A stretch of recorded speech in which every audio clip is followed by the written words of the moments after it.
CM DK Shivakumar ಅವರ ಸೂಚನೆಯ ಮೇರೆಗೆ ಇಂದು ರಾಜ್ಯದಾದ್ಯಂತ ಬರ ವೀಕ್ಷಣೆ ನಡೀತಾ ಇದ್ದು, ಇಂದು ಚಾಮರಾಜನಗರ ಜಿಲ್ಲೆಯಲ್ಲೂ ಕೂಡ ಜಿಲ್ಲಾ ಉಸ್ತುವಾರಿ ಸಚಿವರಾದ ಪುಟ್ಟರಂಗಶೆಟ್ಟಿ ನೇತೃತ್ವದಲ್ಲಿ ಬರ ಅಧ್ಯಯನ ತಂಡ ಜಿಲ್ಲೆಯ ವಿವಿಧ ಗ್ರಾಮಗಳಿಗೆ ಭೇಟಿ ನೀಡಿ ಬರ ವೀಕ್ಷಣೆ ಮಾಡಿದರು.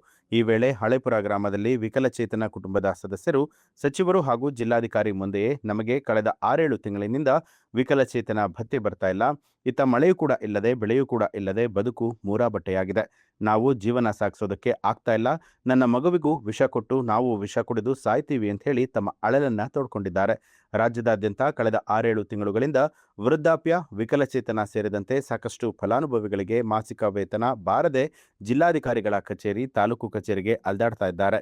ಇನ್ನು ಹಲವು ಬಾರಿ ಜಿಲ್ಲಾಧಿಕಾರಿಗಳು ಹಾಗೂ ತಹಸೀಲ್ದಾರ್ಗಳಿಗೆ ಮನವಿಯನ್ನ ಸಲ್ಲಿಸಿದ್ರು ಕೂಡ ಯಾವುದೇ ಪ್ರಯೋಜನ ಆಗದೆ ಜನ ಪರಿತಪಿಸ್ತಾ ಇದ್ದಾರೆ ಅಂತ ಹೇಳಿ ಸಚಿವರಿಗೆ ತಿಳಿಸಿದ್ದಾರೆ. ಇನ್ನು ಕೆಲ ಗ್ರಾಮಗಳಲ್ಲಿ ಸಚಿವರಿಗೆ ಮಹಿಳೆಯರು ಮತ್ತು ಗ್ರಾಮಸ್ಥರು ಮೊದಲು ಗ್ರಾಮಕ್ಕೆ ರಸ್ತೆ, ಚರಂಡಿ ಸೇರಿದಂತೆ ಮೂಲ ಸೌಕರ್ಯಗಳನ್ನ ಕಲ್ಪಿಸಿ, ಅಲ್ಲದೆ ಮಕ್ಕಳು ಶಾಲೆಗೆ ಹೋಗೋದಕ್ಕೆ ಬಸ್ಗಳೇ ಇಲ್ಲ, ಮೊದಲು ಇಂತಹ ಸೌಕರ್ಯಗಳನ್ನ ಕೊಡಿ ಅಂತ ಹೇಳಿ ಸಚಿವರು, ಶಾಸಕರು ಹಾಗೂ ಅಧಿಕಾರಿಗಳನ್ನ ಏರು ಧ್ವನಿಯಲ್ಲಿ ಸಾರ್ವಜನಿಕರು ತರಾಟೆಗೆ ತೆಗೆದುಕೊಂಡಿದ್ದಾರೆ.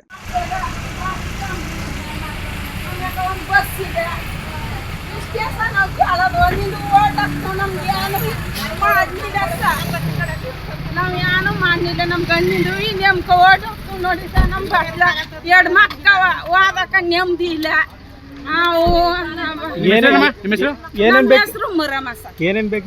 ನಮ್ಗೆ ಒಂಚೂರು ರೋಡು, ಈ ಟ್ರೈನು, ಆಮ್ಯಾಕ ಮಕ್ಕಳಿಗೆ ಬಸ್, ನ್ಯಾನು ಬೇಡಿ ಓದಕ ಅವಕಾಶ ಮಾಡ್ಕೊಡಿ ಅಷ್ಟೇ. ನ್ಯಾನು ಬೇಡಿ ನಮ್ಗ 2 ಮಕ್ಕವ ಓದಕ ನೆಮ್ಮದಿ ಇಲ್ಲ.